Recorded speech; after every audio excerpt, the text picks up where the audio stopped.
आइए हम आज के आराधना प्रारंभ करें। आज पवित्र आत्मा के अवतरण पर्व के पश्चात दूसरा प्रभु है, उसके लिए ठहरे हुए पाठ वचन और प्रार्थनाओं के साथ हम प्रभु की आराधना करें। प्रार्थना करें। सर्वशक्तिमान ईश्वर पिता पुत्र पवित्र आत्मा के नाम से आमीन। परमेश्वर, हम सारी आदर महिमा तुझे देते हैं, क्योंकि तू ही महिमा की योग्य और धन्यवाद की योग्य परमेश्वर है। आज के दिन को देखने का अवसर तूने हमें दिया है। अब हम मिलकर तेरे नाम को महिमा स्तुति दें। प्रभु परमेश्वर, हमारी विनती है, हमारे मध्य में अपनी उपस्थिति दे और हमें आनंदित कर, प्रेरित कर, तेरे नाम की महिमा स्तुति आत्मा और सच्चाई से करें। तेरे वचनों पर ध्यान करें और बहुत अच्छी आशीषों को हम प्राप्त करें। प्रभु परमेश्वर, हमारी विनती है, इस ऑनलाइन आराधना में जितने लोग हमारे साथ जुड़े हैं, सबके मनों को तू स्पर्श कर, जिसपे जहां भी हैं और जिस माध्यम से उसमें शामिल हैं, प्रभु वे तेरी सर्वज्ञता को महसूस करें और तेरी आशीष को बहुत अच्छे से प्राप्त करें। वचन सुनने में उनकी सहायता कर, उन्हें आत्मसात करने के लिए उनको अगुवाई दे, ताकि वे तेरे वचनों के अनुसार चले। हमारे प्रभु यीशु ख्रिस्त की द्वारा आमीन।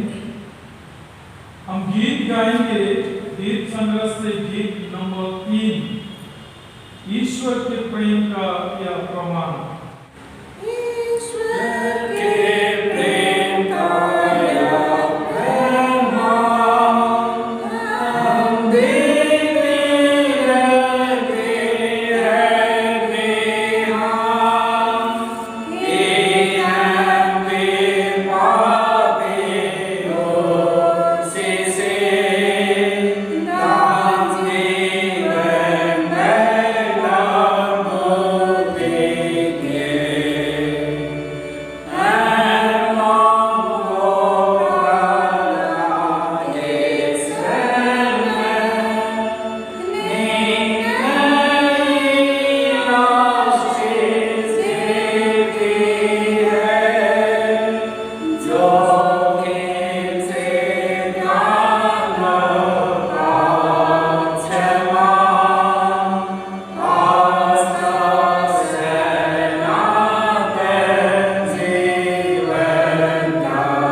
हमारे प्रभु यीशु ख्रिस्त का मूल ईश्वर का प्रेम और पवित्र आत्मा की सहभागिता आप सबके साथ रहे और आपके साथ भी। हम शुद्धता की प्रार्थना एक साथ अर्पण करें।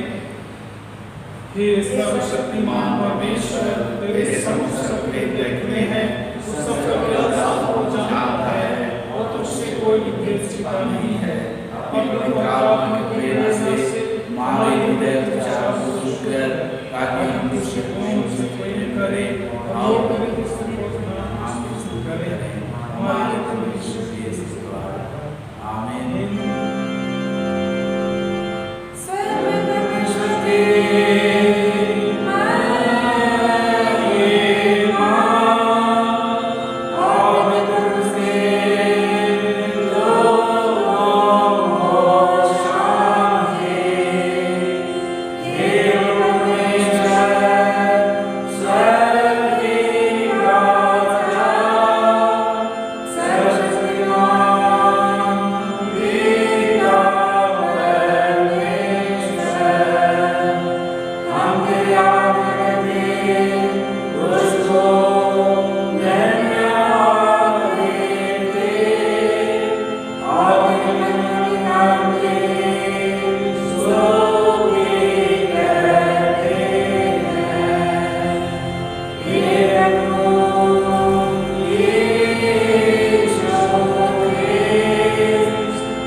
पवित्र आत्मा के अवतरण पर के पश्चात दूसरा प्रभाव की प्रार्थना।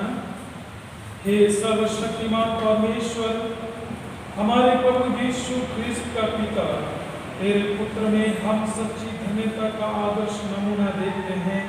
हम तुझसे प्रार्थना करते हैं कि तू हमें उसके स्वरूप में नया जीवन प्रदान कर, ताकि हम उसके आज्ञा पालन के मार्ग पर चलते हुए उसकी अनंत धन्यता में संभागी होने पाए। उसी के द्वारा जो तेरे पवित्र आत्मा के साथ एक परमेश्वर अब और सदा जीता और राज करता है। आमीन। हम इस मरे के समय परमेश्वर हमारी सहायता करे और शुक्र दे, हम प्रार्थना करें। हे सर्वशक्तिमान और दयावान परमेश्वर, तू जो जीवन और मृत्यु का प्रभु है, इस भयानक रोग और काल के समय हम नम्रता से तेरी ओर अपनी आंखें उठाते हैं और हमें बचाने की भरोसा रखते हुए तुझसे विनती करते हैं कि तू हमें इस संकट से छुड़ा और अपने लोगों को ऐसी स्वास्थ्य और शक्ति दे कि वे शांत, नम्र और धन्यवादित मन से तेरी सेवा करें। हमारे प्रभु यीशु ख्रिस्त के द्वारा आमीन। हे सर्वशक्तिमान और सनातन परमेश्वर, उदास मन वालों के शांति दाता और दुखितों के बल अपने बालकों की प्रार्थना जो किसी क्लेश में से तुझे पुकारते हैं अपने पास पहुंचने दे और प्रत्येक पीड़ित क्रिस्तीय प्राणी पर अपनी दया दिखा। और विशेषकर हे परमेश्वर, जिनके लिए हमारी प्रार्थना चाही गई है, जो अपने शारीरिक बीमारी के बिस्तर बिछाने पर है, उनकी प्रार्थनाओं को तूने सुना है, धन्यवाद करते हैं। हमारी विनती प्रभु परमेश्वर उस समय तक हमें धीरज दे कि जब तक वह स्वस्थ न हो। विशेष प्रार्थना के अपराधों को क्षमा करके आत्मिक स्वस्थ लाभ प्रदान कर और तेरे अनुग्रह से वह स्वस्थ होकर अपने जीवन से परिवार समेत तेरी महिमा करे। हमारे प्रभु यीशु क्रिस्त के द्वारा आमीन। हे परमेश्वर स्वर्गीय पिता, तूने अपने पुत्र यीशु ख्रिस्त के द्वारा पहले अपने राज और उसके धर्म के सब ढूंढने वालों से प्रतिज्ञा की है कि जो कुछ उनके पोषण के लिए आवश्यक है सोने मिलेगा। हम विनती करते हैं हमारी इस आवश्यकता के समय में उचित परिमाण से जल वर्षा धूप दे और कृषि योगी जलवायु प्रदान कर कि हम अपने सुख और तेरी प्रतिष्ठा की भूमि की उपज को प्राप्त करें। हमारे प्रभु यीशु ख्रिस्त के द्वारा आमीन। हम सुसमाचार प्रसार के लिए प्रार्थना करें। हे पृथ्वी के सब जातियों के परमेश्वर, हम विनती करते हैं कि तू उन अनगणित लोगों को स्मरण कर जो यद्यपि तेरे स्वरूप में सृजे गए हैं तथापि तुझे और तेरे पुत्र यीशु ख्रिस्त के प्रायश्चित को नहीं जानते। यह वर्दे कि तेरे पवित्र कलीसिया की प्रार्थनाओं के द्वारा वे सारे मिथ्य धर्म और अविश्वास से छुड़ाए जाएं और तेरी सेवा करने के लिए आकर्षित किए जाएं। उसी के द्वारा जिसे तूने सारी मनुष्य जाति का पुनरुत्थान और जीवन होने के लिए भेजा है, अर्थात तेरा पुत्र हमारा प्रभु यीशु ख्रिस्त। आमीन।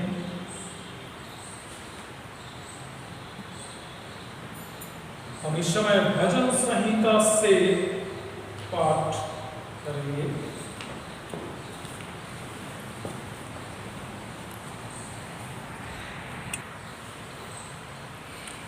भजन नंबर 119 उसका 1 से 6। भजन नंबर 119 1 से 6 इससे बारी बार से पढ़ेंगे। भजन नंबर 119 1 से 6।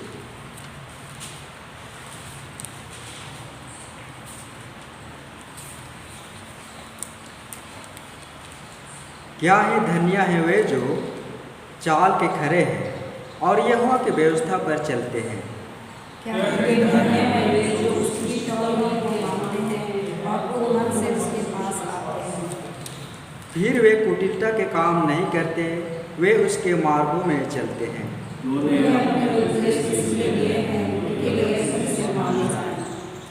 भला होता कि तेरी विधियों को मानने के लिए मेरी चाल चलन दृढ़ हो जाए।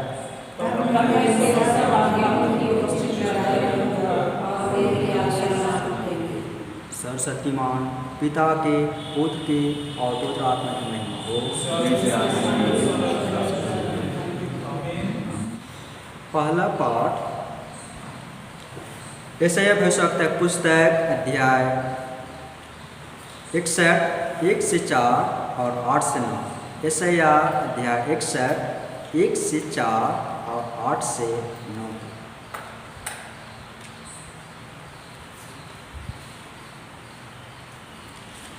प्रभु यहोवा का आत्मा मुझ पर है, क्योंकि यहोवा ने सुसमाचार सुनाने के लिए मेरा अभिषेक किया और मुझे इसलिए भेजा है कि खेदित मन के लोगों को शांति दो, कि बंधुओं के लिए स्वतंत्रता का और कैदियों के लिए छुटकारे का प्रचार करो, कि यहोवा के प्रसन्न रहने के वर्ष का और हमारे परमेश्वर के पलटा लेने के दिन का प्रचार करो, कि सब विलाप करने वालों को शांति दो और सियोन के विलाप करने वालों के सिर पर की राख दूर करके सुंदर पगड़ी बांध दो, कि उनका विलाप दूर करके हर्ष का तेल लगाओ और उनकी उदासी हटाकर यश का ओढ़ना ओढ़ाओ, जिससे वे धर्म के बांझ वृक्ष और यहोवा के लगाए हुए कहलाए और जिससे उसकी महिमा प्रगट हो।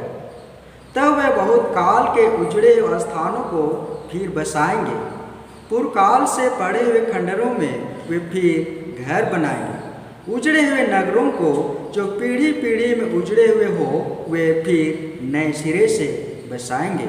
8 से, क्योंकि मैं यहोवा न्याय से प्रीति रखता हूँ, मैं अन्याय और डकैती से घृणा करता हूँ। इसलिए मैं उनको उनका प्रतिफल सच्चाई से दूंगा और उनके साथ सदा की वाचा बांधूंगा। उनका वंश अन्य जातियों में और उनकी संतान देश के लोगों के बीच प्रसिद्ध होगी। जितने उनको देखेंगे पहचान लेंगे कि यह वह वंश है जिनको परमेश्वर ने आशीष दी है। यह परमेश्वर का वचन है। परमेश्वर का धन्यवाद हो।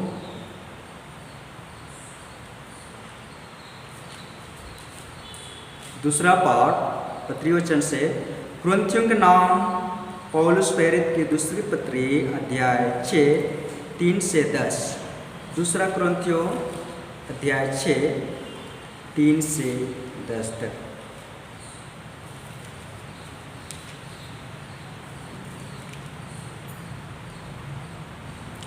हम किसी बात में ठोकर खाने का कोई भी अवसर नहीं देते कि हमारी सेवा का कोई दोष ना आए, परंतु हर बात से परमेश्वर के सेवकों की नाय अपने सद्गुणों को प्रकट करते हैं।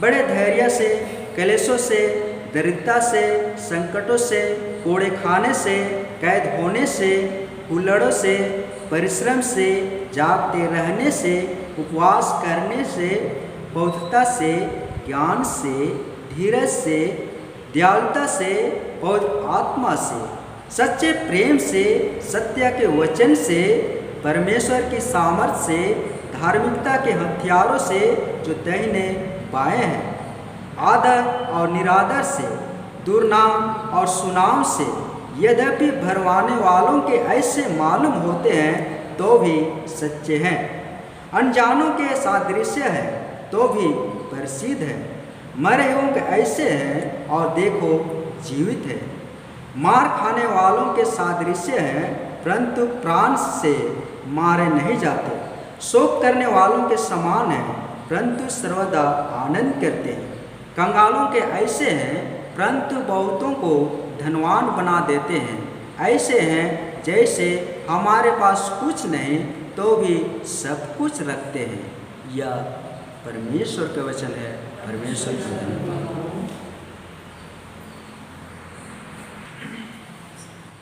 सुसमाचार से पहले हम गीत गाएंगे। गीत संग्रह से गीत नंबर 209, धन शुद्ध मन वाले हुए।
प्रभु आप सबों के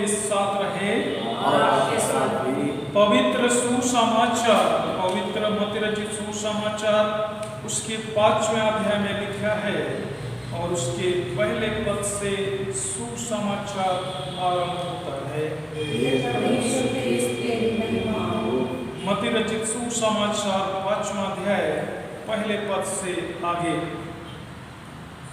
वह इस भीड़ को देखकर पहाड़ पर चढ़ गया और जब बैठ गया तो उसके चेले उसके पास आए और वह अपना मुंह खोलकर उन्हें यह उपदेश देने लगा। धन्य है वे जो मन के दीन हैं, क्योंकि स्वर्ग का राज उन्हीं का है। धन्य है वे जो शोक करते हैं, क्योंकि वे शांति पाएंगे।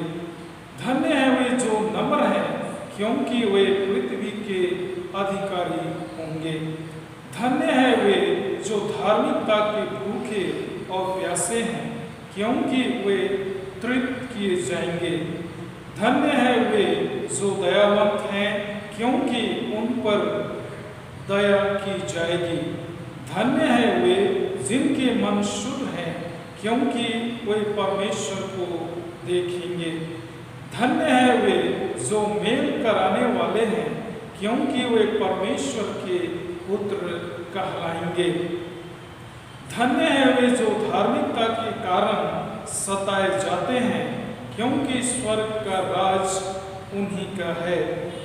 धन्य हो तुम जब मनुष्य मेरे कारण तुम्हारी निंदा करें और सताएं और झूठ बोल बोलकर तुम्हारे विरोध में सब प्रकार की बुरी बात कहें।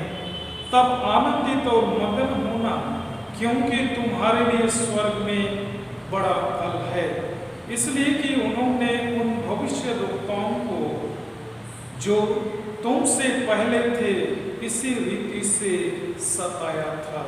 यह ख्रिस्त का सुसमाचार है।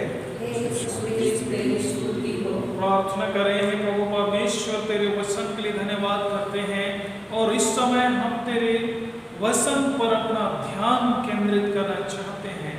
हमारी विनती है पवित्र आत्मा के द्वारा हमें समझ दे, ताकि तेरे वचनों पर हम ध्यान करें, अपने वचन का प्रकाशन हमें दे और उसे आत्मसात करने में हमारी सहायता कर, ताकि हम तेरे वचन को बौद्धिक ज्ञान के लिए नहीं किंतु आत्मिकता में उन्नति के लिए हम उसे आत्मसात करें।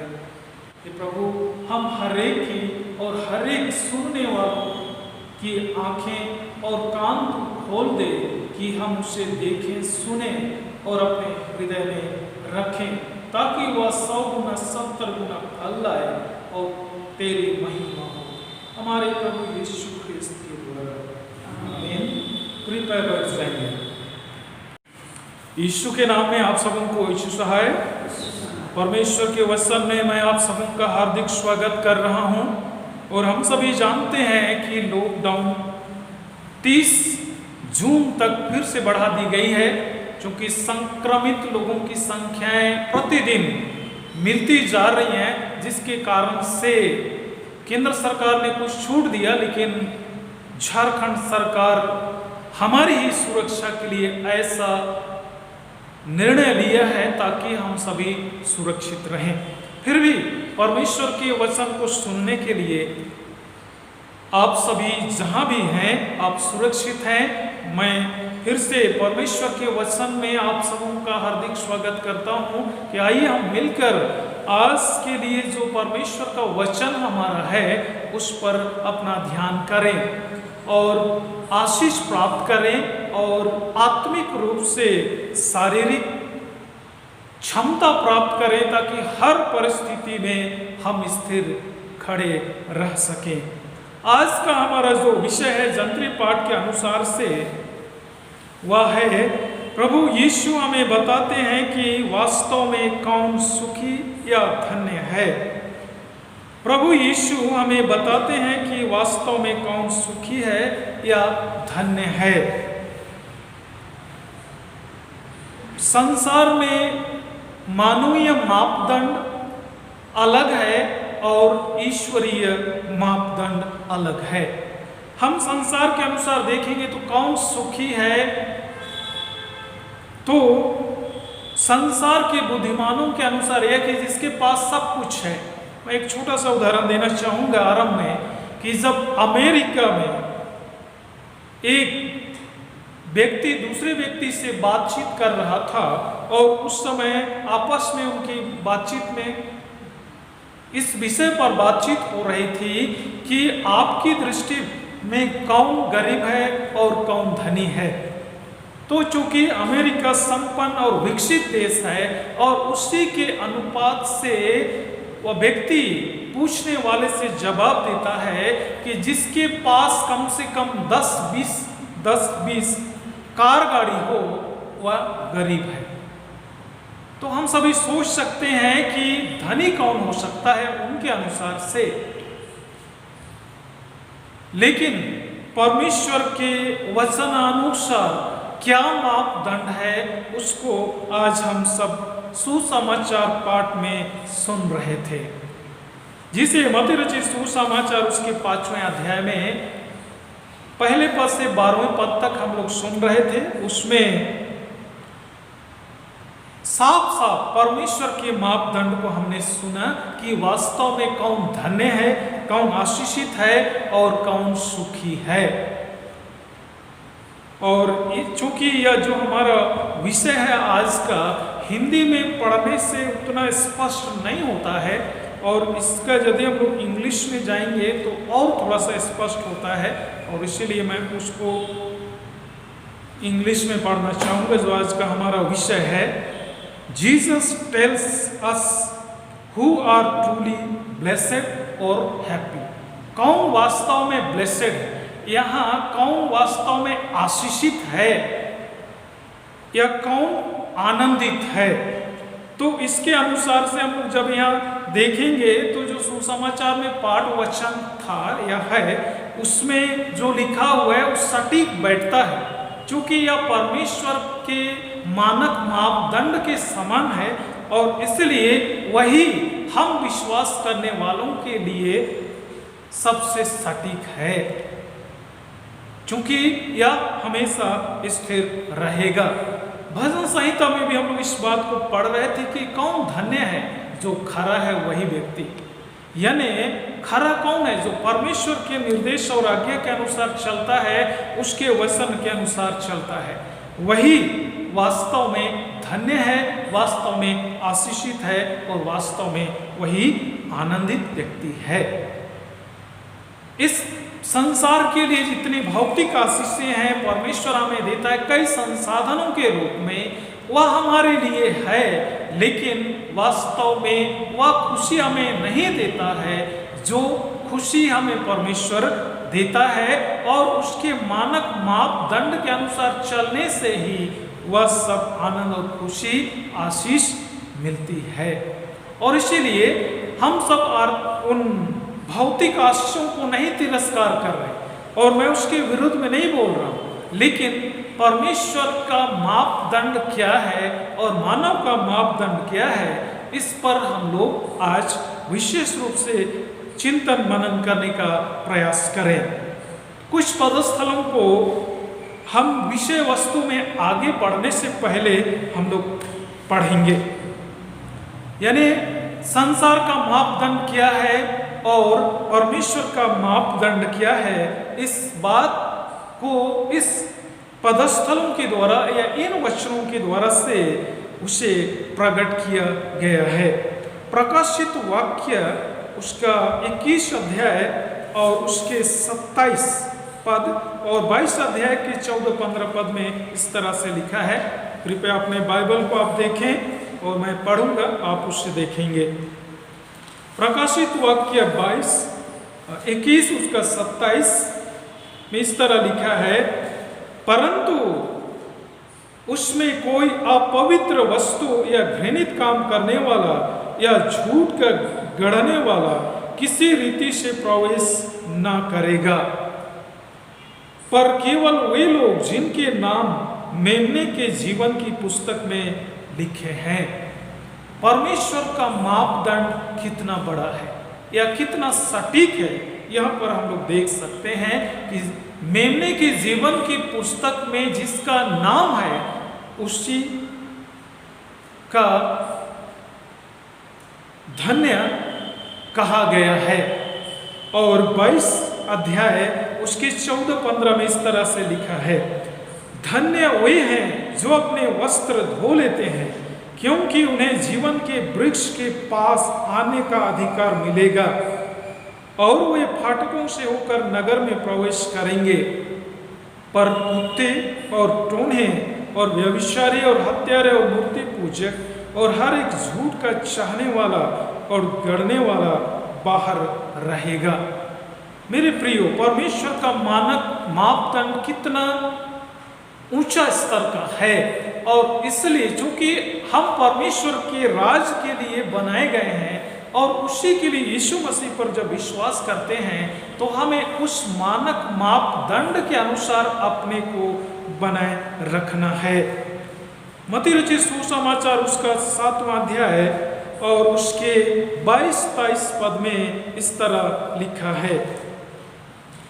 मत्ती रचित सुसमाचार उसका 7वां अध्याय 22-23, उस दिन बहुत से लोग मुझसे कहेंगे, हे प्रभु, क्या हमने तेरे नाम से भविष्यवाणी नहीं की और तेरे नाम से दुष्ट आत्माओं को नहीं निकाला और तेरे नाम से बहुत से आश्चर्य काम नहीं किए? तब मैं उनसे खुलकर कह दूंगा, मैंने तुमको कभी नहीं जाना। हे कुकर्म करने वालों, मेरे पास से चले जाओ। प्रभु यीशु ख्रिस्त में मेरे प्रियो, इस वचन में ऐसे लोगों के बारे में कहा है जो इस संसार में बहुत ही यश कमा लेते हैं, लोगों की वाहवाही और लोगों की प्रशंसा का बड़ा बौछार उनके जीवन में होता है, लेकिन अंत में उनके लिए कोई स्थान नहीं है।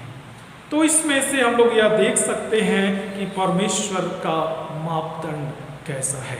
तो आइए, किसी को परमेश्वर तिरस्कार नहीं करता है, किसी को परमेश्वर बाहर नहीं निकालता, यीशु मसीह इस बात को कहता है, लेकिन आइए हम इस पर अपना ध्यान केंद्रित करें। प्रभु यीशु के द्वारा कहे गए इस धन्य वचन में मसीह के राज्य की सुंदरता का सुंदर नया तस्वीर प्रस्तुत किया गया है। एक दिन मसीह राज करेगा, उस समय का कैसा सुंदर माहौल होगा, इस तस्वीर को इस वचन के द्वारा से बताया गया है। और दूसरे शब्दों में परमेश्वर के राज्य में कैसा वातावरण होगा, इसका पटकथा, यानी उसका विस्तार तो बहुत बड़ा है, लेकिन पटकथा के समान छोटा सा झलक हमें दिखाया गया है कि वहां पर का परिवेश कैसा सुंदर होगा। क्योंकि वहां तो सभी आशीषित लोग होंगे, आनंदित लोग होंगे। प्रभु यीशु के द्वारा दी गई पहाड़ी शिक्षा या उपदेश मूसा की व्यवस्था से भी कई गुना ऊंचा स्तर का है।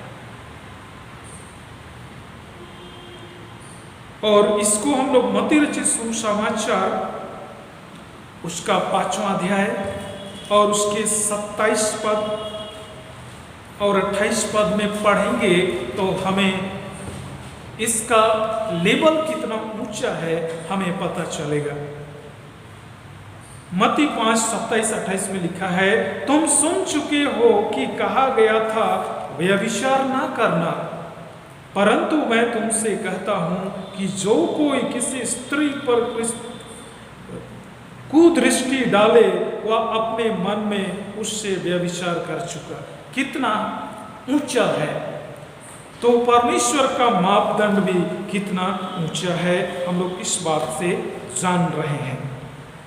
प्रभु यीशु मसीह के द्वारा दी गई यह शिक्षा उच्च स्तरीय नैतिक और धार्मिक शिक्षा है। इस शिक्षा के अनुगमन एवं अनुपालन से कोई भी इंसान, चाहे विश्वासी हो, चाहे मसीही हो, चाहे गैर मसीही हो, मानवता के ऊंचे शिखर पर पहुंच सकता है।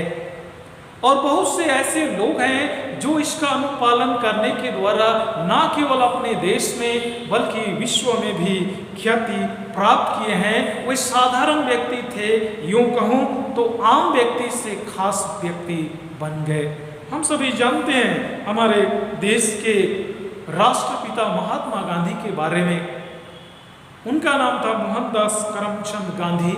लेकिन जब पहाड़ी उपदेश से प्रेरणा लेकर सत्याग्रह आंदोलन को उसने सूत्रपात किया और उसके ही कारण से भारत को आज़ादी मिली, तो बाद में उसे प्यार से हम लोग बापू भी कहते हैं उसके सम्मान में, और उससे राष्ट्रपिता महात्मा गांधी की उपाधि दी गई।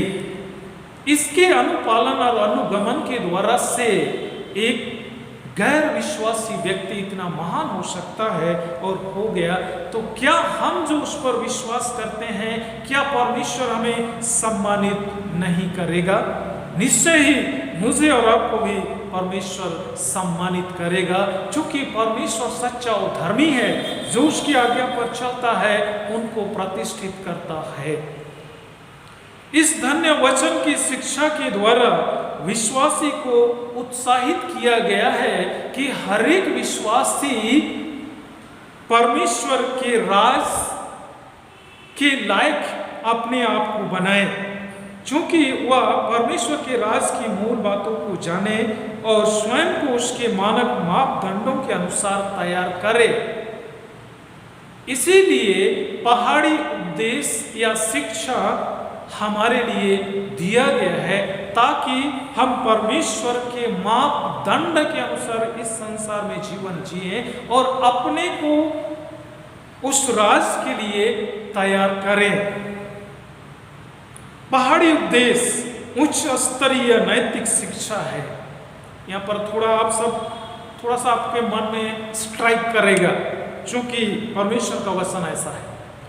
पहाड़ी उपदेश उच्च स्तरीय नैतिक शिक्षा है, ना कि सुसमाचार। कोई भी सिद्धांत को पालन करना सहज नहीं है। मूसा की व्यवस्था को पालन करने में इस्राएल पूरी तरह असफल रहा। तो मैं आप सबों से पूछ रहा हूं, या आप सबों से मैं पूछना चाहता हूं, क्या हम मसीही लोग पहाड़ी उपदेश को हूबहू पालन कर सकेंगे? नहीं कर सकेंगे, यह हमसे नहीं होगा। और अगर कोई कहता है कि मैं पहाड़ी उपदेश के अनुसार चलता हूं, उसे मानता हूं, तो बाइबल इस बात को बताता है, बाइबल की यह शिक्षा है कि वह स्वयं को धोखा देता है। क्योंकि परमेश्वर का वचन स्पष्ट शब्दों में प्रेरित पौलुस के द्वारा से हमें बताता है, जिसे हम लोग रोमियो के नाम पत्र उसके 3 अध्याय के 23 पद में पढ़ते हैं कि सबने पाप किया और परमेश्वर की महिमा से रहित हैं। कोई भी व्यक्ति ऐसा दावा नहीं कर सकता है जो इस संसार में जन्मा है। मेरे प्रियो, हम सबों को अपने मन मस्तिष्क में, हृदय पटल में गांठ बांधकर रख लेना चाहिए, सिद्धांत से हमारा उद्धार नहीं हुआ है। मेरा और आपका उद्धार परमेश्वर के अनुग्रह से हुआ है। परमेश्वर अपना वचन, अपना मापदंड हमें दिया है, ताकि हम अपने आप को आहिस्ता आहिस्ता उसके मापदंड के सांचे में अपने को ढालें और विश्वास करके परमेश्वर के अनुग्रह को प्राप्त करते हुए प्रभु यीशु मसीह की समानता को हम प्राप्त करें। अपने उस प्रयास से हम कभी भी सिद्ध नहीं हो सकते हैं। इफिसियों के नाम पत्र उसका 2 अध्याय उसका 8वां और 9वां वचन में लिखा है, विश्वास के कारण अनुग्रह से ही तुम्हारा उद्धार हुआ है। आइए हम लोग 9वां वचन को पढ़ेंगे, वो और थोड़ा हमें आगे ले चलता है। इफिसियों के नाम पत्र उसका 2 अध्याय उसके 9वां वचन में आगे हम लोग पढ़ते हैं। पूरा 8 से मैं पढ़ रहा हूं। क्योंकि विश्वास के द्वारा अनुग्रह से तुम्हारा उद्धार हुआ है, और यह तुम्हारी ओर से नहीं वरन परमेश्वर का दान है। या तुम्हारी ओर से नहीं, इसका मतलब कि हमारे प्रयास का प्रतिफल नहीं है, या हमने धर्म कमाया है या धार्मिकता कमाया है, ऐसा कोई बात नहीं है, वरन परमेश्वर का दान है। परमेश्वर मुफ्त में यह दान हमें दिया है, और ना कर्मों के कारण ऐसा ना हो कि कोई घमंड करे। किसी के लिए जगह नहीं है कि वह बोल सकता है कि मैंने अपने धर्म के कामों से, पुण्य के कामों से इसे कमाया है, इसलिए मैंने इस उद्धार को प्राप्त किया है, या परमेश्वर ने जो मापदंड दिया है शिक्षा के साथ में उसका मैं पालन किया तब मुझे यह मिला है, ऐसा कहने का कोई जगह नहीं है।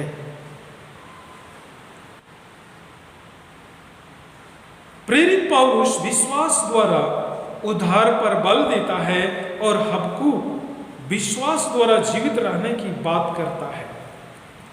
ये हम लोग आप अपने बाइबल वचन में देखिएगा, हबक्कूक नबी की पुस्तक उसका 2 अध्याय उसके 4 वचन में इसको आप पाएंगे कि विश्वास के द्वारा मनुष्य जीवित रहेगा, उस बात को हबक्कूक कहता है। और इब्रानी 10:38 पद में, और उससे आगे हम लोग पढ़ेंगे तो इब्रानी के पत्र का लेखक इस बात को कहता है कि विश्वास के द्वारा मनुष्य उद्धार प्राप्त करता है। और गलतियों के नाम पत्र 30 अध्याय उसके 11वें वचन में भी इस वचन को हम लोग पढ़ते हैं। धार्मिक शिक्षाएं ईश्वरीय मूल्यों के अनुसार जीने की प्रेरणा देती हैं, न केवल क्रिस्तीय धर्मशास्त्र बल्कि सभी शास्त्र ईश्वरीय मूल्यों के अनुसार जीवन जीने की प्रेरणा देती हैं। इसलिए यह अवश्य है कि हम उन शास्त्रों में लिखी गई बातों को, शिक्षाओं को हम पालन करें, तभी हम उस स्तर को पहुंच सकते हैं। यीशु मसीह का इस संसार में आने का मूल उद्देश्य था पापियों का उद्धार करना। लूका रचित सुसमाचार 19 अध्याय उसके 10वें पद में, जहां जक्कई के घर में इस बात को प्रभु यीशु मसीह कहता है कि मैं तो खोए हुओं को ढूंढने और उनका उद्धार करने आया हूं। मनुष्य भटक जाता है, इसलिए पाप करता है, इसलिए यीशु मसीह आया तो भटके हुओं को खोजने, उनका उद्धार करने कि लोग ना या पाप की दासत्व में ना रहें। मत्ती रचित सुसमाचार 9वां अध्याय उसके 13 वचन में भी ऐसे वचन हमें पढ़ने को मिलता है।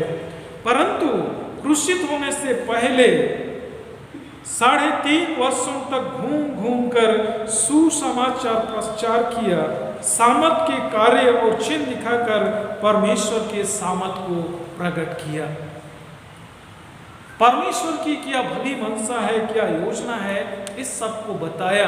यीशु मसीह के आने का सबसे मूल बात तो यह था कि मेरे और आपके गुनाहों के लिए बलिदान करना, प्रायश्चित के लिए, और हमें पाप से उद्धार करना, शैतान से छुड़ाना और परमेश्वर के राज्य में मीरास देना। बाइबल हर एक व्यक्ति को स्पष्ट परामर्श देती है कि परमेश्वर सिद्धांत से बढ़कर व्यवहारिकता पर अधिक जोर देता है। सिद्धांत से बढ़कर व्यवहारिकता का जोर देता है। हम लोग मत्ती रचित सुसमाचार उसका 7वां अध्याय के 21 वचन हम लोग पढ़ेंगे तो वहाँ पे ऐसा लिखा है, जो मुझसे हे प्रभु कहता है, उनमें से हर एक स्वर्ग के राज में प्रवेश ना करेगा, परंतु वही जो मेरे स्वर्गीय पिता की इच्छा पर चलता है।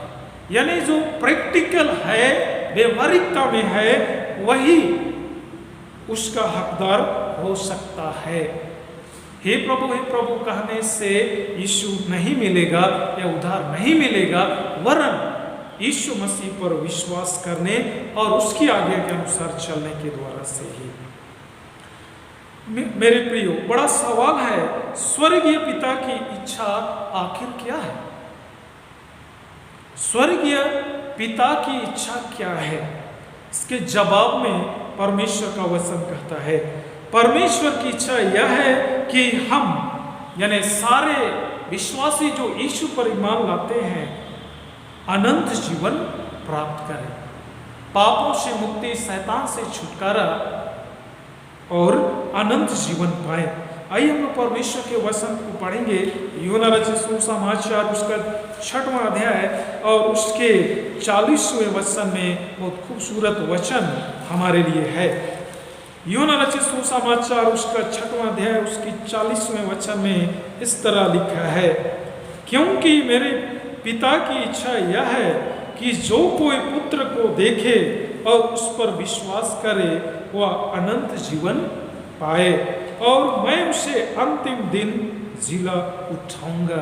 कितना सुंदर है परमेश्वर का योजना, या उसकी इच्छा कितना सुंदर है मेरे और आपके लिए।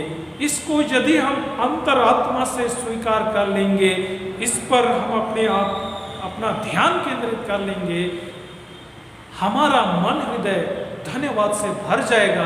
प्रभु की महिमा करने को यूं ही स्वतः ही प्रेरित हो जाएगा। हमारे होंठ यूं ही प्रभु की महिमा के गीतों को गाने को खुल जाएंगे। यूहन्ना 3:16 को हम सभी मुखस्त जानते हैं, जहां पर लिखा है, परमेश्वर ने जगत से ऐसा प्रेम रखा कि उसने अपने इकलौते पुत्र यीशु मसीह को दे दिया कि जो कोई उस पर विश्वास करे नाश ना हो परंतु अनंत जीवन पाए। यह परमेश्वर की भली मनसा है, इच्छा है, कोई नाश ना हो, लेकिन हमें चुनाव करने की स्वतंत्रता उसने दी है, विवेक हमें दिया है। हमारा कर्तव्य है हम चुनाव करें।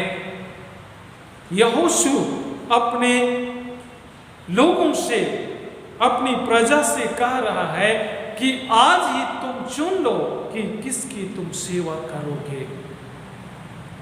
सारा वृतांत बताया, तुमने स्वयं ही देखा किस तरह परमेश्वर सुनसान जगह में तुम्हारे लिए सब कुछ व्यवस्था किया और आज तक तुम सुरक्षित हो। खाने को दिया रोटी और तुम्हारे कपड़े कभी पुराने नहीं हुए, तुम्हारे जूते चप्पल नहीं फटे, चट्टान से पानी पिलाया, आसमान से रोटी दिया। उस परमेश्वर की आराधना करोगे या किसकी आराधना करोगे? आज ही तुम चुन लो। और अपना निर्णय वह उनके सामने उनकी अगुवाई के लिए कहता है, मैं तो घराने समेत यहोवा की ही नित्य आराधना करूंगा।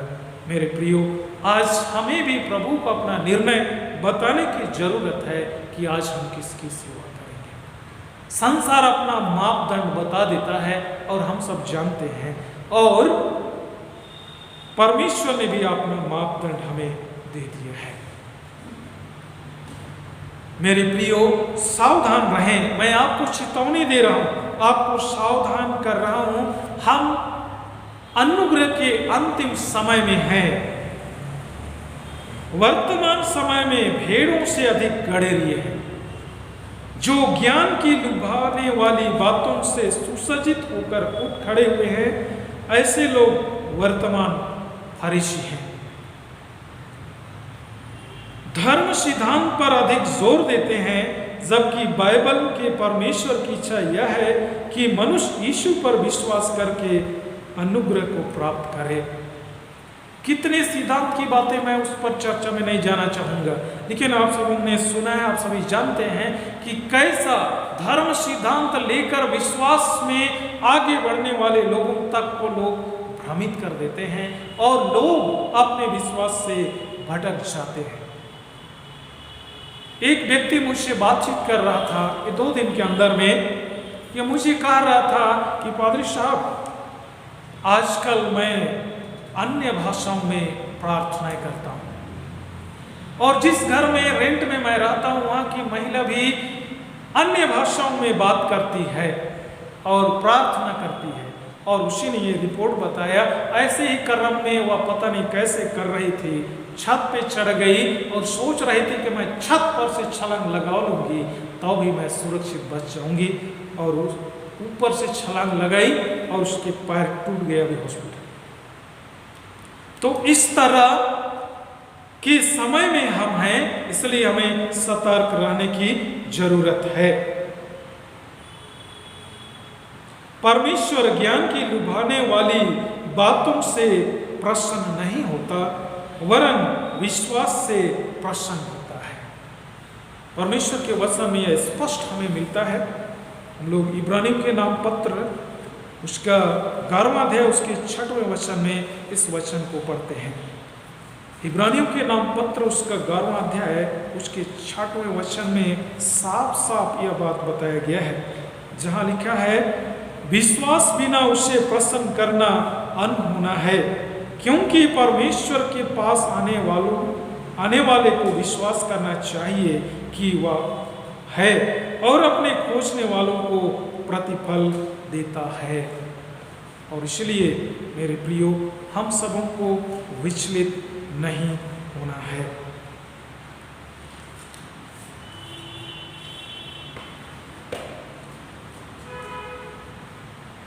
वर्तमान में इस धन्य वचन के अनुसार कुछ नहीं हो रहा है।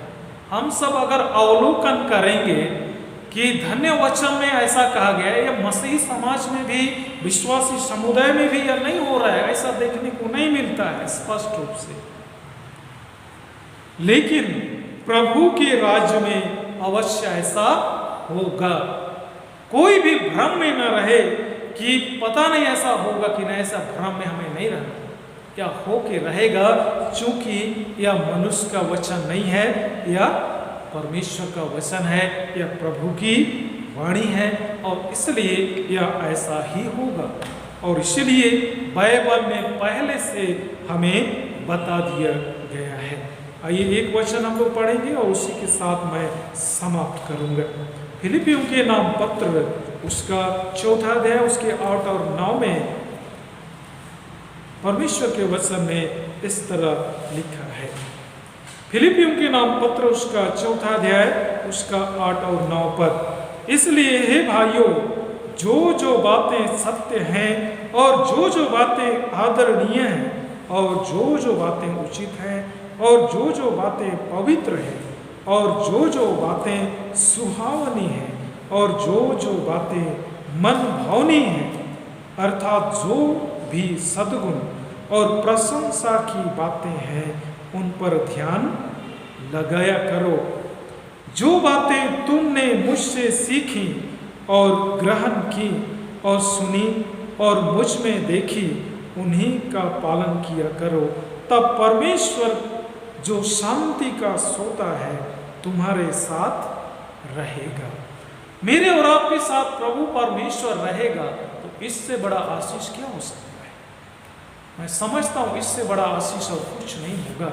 और मेरे जिंदगी और आपकी जिंदगी में प्रभु है और हम उसकी सहभागिता में हैं, तो चाहे संसार की दृष्टिकोण से हमारे पास कुछ भी ना हो, तो भी हम धनी हैं, क्योंकि सृष्टि का प्रभु के साथ हम हैं।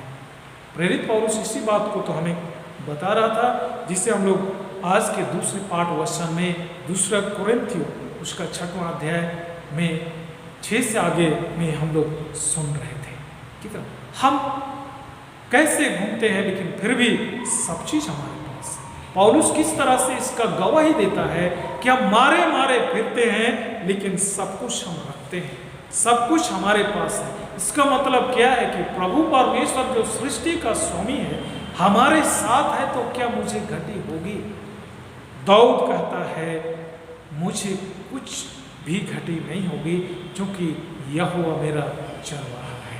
हमें भी आज ऐसा ही प्रभु को प्रत्युत्तर देना है, अपने मन में ऐसा ही विचार रखना है, कहना है कि प्रभु मेरा चरवाहा है, मुझे कुछ घटी ना होगी। लोग कह देंगे कि आपके पास क्या है?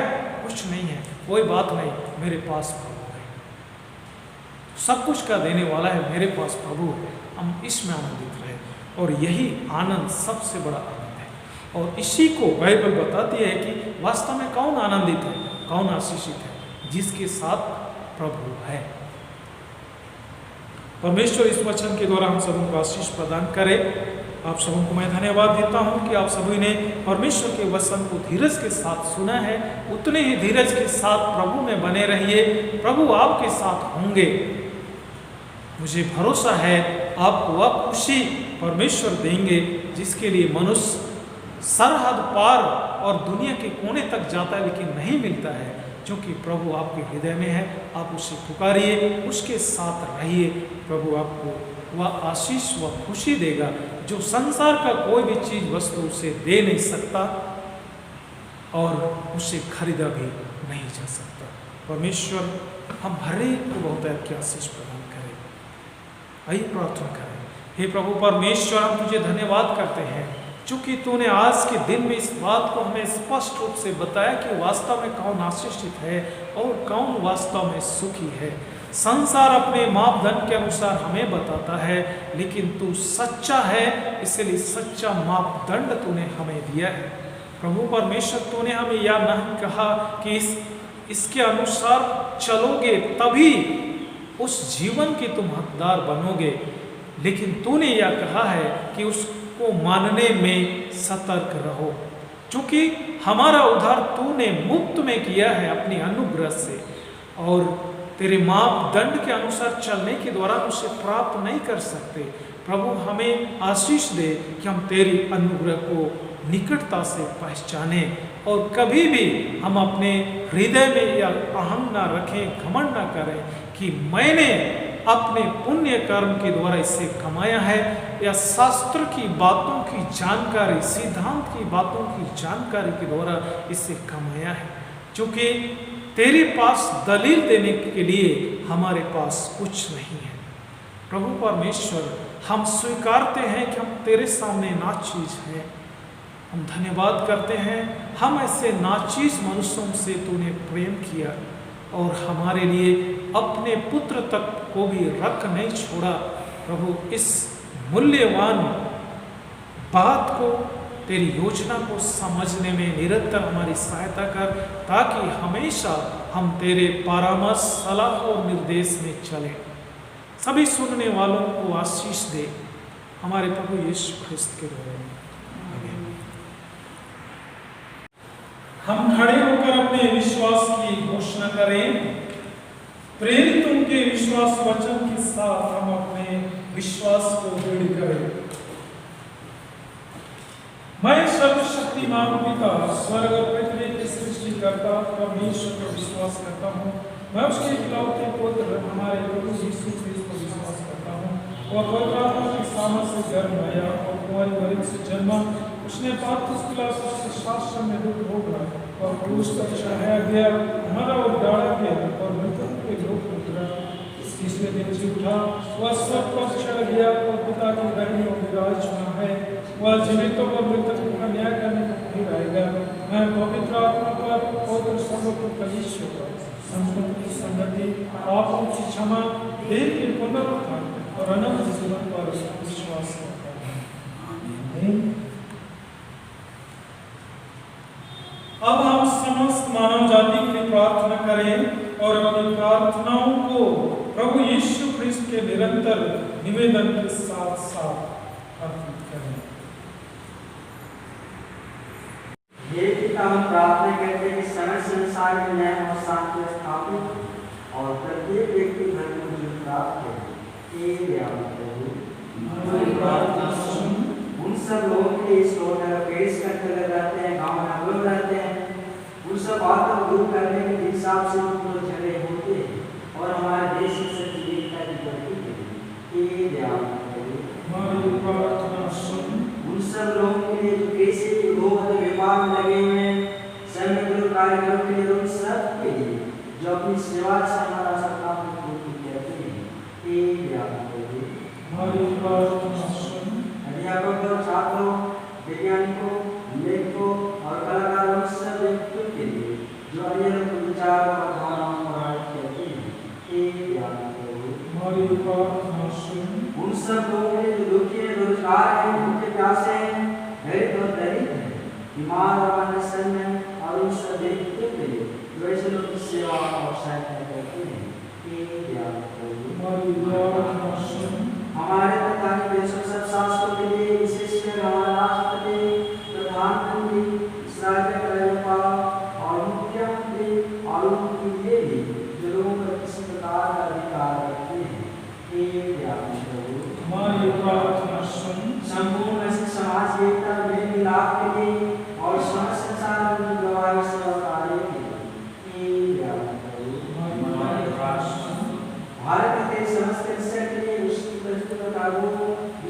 विशेषकर हमारे पवित्र दक्षिण भारत परिषद के प्रमुख कर्मचारी और महात्मा परिषद के प्रमुख पुरोहित हैं, हमारे विश्वविवासियों पर और हमारे पुरोहित और देव परिषद के सब अन्य धर्म से सच्चाई व्यवस्था सेवा को एक याद हमारी प्रार्थना सुन।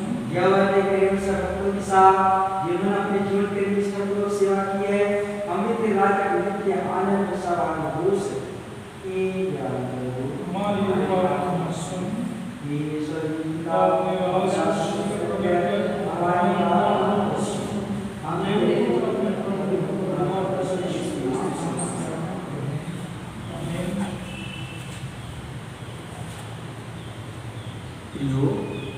हमारे प्रभु ख्रीस्त ने कहा है, प्रभु हमारा परमेश्वर एकमात्र प्रभु है। तो प्रभु अपने परमेश्वर को अपने संपूर्ण मन, संपूर्ण प्राण, संपूर्ण बुद्धि और संपूर्ण शक्ति से प्रेम कर। यह पहली आज्ञा है। दूसरी यह है, अपने पड़ोसी को अपने समान प्रेम कर। इनसे बड़ी और कोई आज्ञा नहीं है। परमेश्वर ने संसार से प्रेम रखा कि उसने अपना इकलौता पुत्र यीशु ख्रीस्त दे दिया, जो पापों से बचाए, स्वयं में हमारे निवेदन करता हो और शाश्वत जीवन में पहुँचा। इसलिए हम पहुँचतार विश्वास से अपने पापों का इनकार करें। हम परमेश्वर की कृपा से उसकी आज्ञा का पालन करने का और सब लोगों के साथ मेल मिलाप और प्रेम से रहने का दृढ़ संकल्प करें।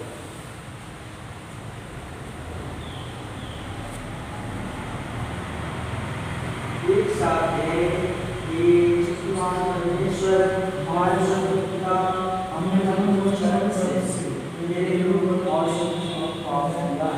हमने अपने कारण जानबूझ कर अगलाई के पास इस तरह पापों से मुझे देते हैं और अंतर से करते हैं। देव को शिक्षित ने हमारे अपने काम शिक्षित में शिक्षित और शिक्षण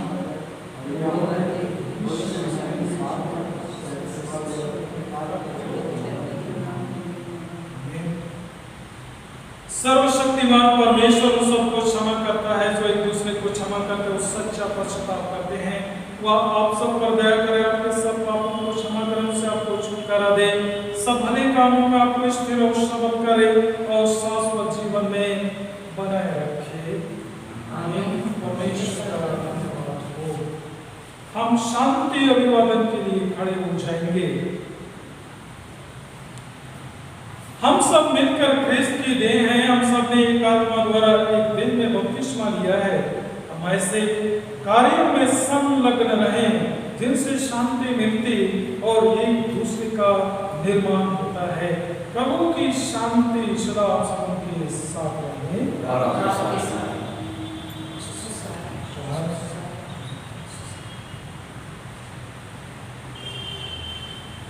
इस समय हम श्रद्धा और भक्ति के साथ अपना चढ़ावा प्रभु को अर्पित करते हुए गीत गाएंगे।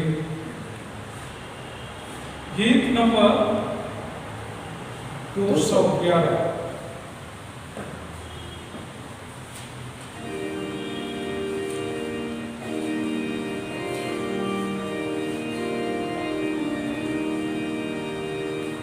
जो नजरता पाके पर और नामता दुष्कर्म निंदक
आइए हम इस भेंट को प्रभु को अर्पण करें।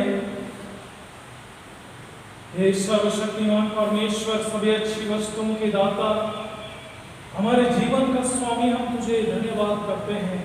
हमारे शारीरिक जीवन को जीवित रखने के लिए तूने भौतिक आशीषें हमें दी है और उसी से हम जीवित रहते हैं। प्रभु परमेश्वर, उसी में से हम इस समय तुझे भेंट दे रहे हैं, अर्पण कर रहे, उसे स्वीकार कर अपने पवित्र कलीसिया के काम में आने के लिए इसे पवित्र कर आशीष दे। प्रभु परमेश्वर, सभी ने अपनी मुट्ठी खोलकर तुझे दिया है। प्रभु, सबके जीवन में तेरी आशीष हो और तेरी आशीष अपने जीवन में पाकर सदा धन्यवादी बने। परमेश्वर, हमारी प्रार्थना है, हमें आनंद और खुशी दे कि आनंद और खुशी के साथ हम तुझे देने को तत्पर रहें और जो कुछ तो हमें प्रदान करता है उसमें से तुझे देकर तेरी महिमा करें। प्रभु परमेश्वर, हमारे भेंट को स्वीकार करने और आशीष देने के हम तुझे धन्यवाद करते हैं, हमारे प्रभु यीशु ख्रिस्त द्वारा। आमीन। बैठ जाएंगे, हम प्रार्थना करें। हे सर्वशक्तिमान परमेश्वर पिता, हम धन्यवाद करते हैं क्योंकि यह समय तूने हमें दिया कि हम मिलकर तेरे नाम को धन्य कहें, तेरे वचनों पर ध्यान मनन करें, तेरी सहभागिता का आनंद उठाएं। हमारी विनती है प्रभु, सारे क्रिस्तीय परिवारों के लिए सबों के साथ तू हो और इस समय और अधिक तेरे निकटता में रहते हुए जीवन जिए। यह अवसर तूने उन्हें दिया है, हम हर एक को तूने यह अवसर दिया है, हम और अधिक सावधानी के साथ और पूरी आत्मीयता के साथ इन दिनों को तेरी निकटता में रहते हुए व्यतीत करें, ताकि हम तेरी आशीष और आत्मिक सामर्थ्य से भरपूर होते जाएं। ये प्रभु परमेश्वर, आराधना काल में जो कुछ भी हमसे भूल चूक हो गई हो, हमें क्षमा कर, हमारी सेवा स्वीकार कर और अपना जीवित वचन हमें सदा स्मरण दिलाया कर। विनती है आज और जीवन के अंतिम समय तक हमारे साथ हो, हम तेरी उपस्थिति में ही अपने इस जीवन को जिए, हमारे प्रभु यीशु ख्रिस्त के द्वारा। आमीन। परमेश्वर की शांति जो सारी समझ से सर्वथा परे है, परमेश्वर उसके पुत्र हमारे प्रभु यीशु ख्रिस्त के ज्ञान और प्रेम में आप सबों के हृदय और विचारों को सुरक्षित रखे और सर्वशक्तिमान परमेश्वर पिता, पुत्र और पवित्र आत्मा की आशीष आप पर हो और सदा सर्वदा आप सबों के साथ बनी रहे।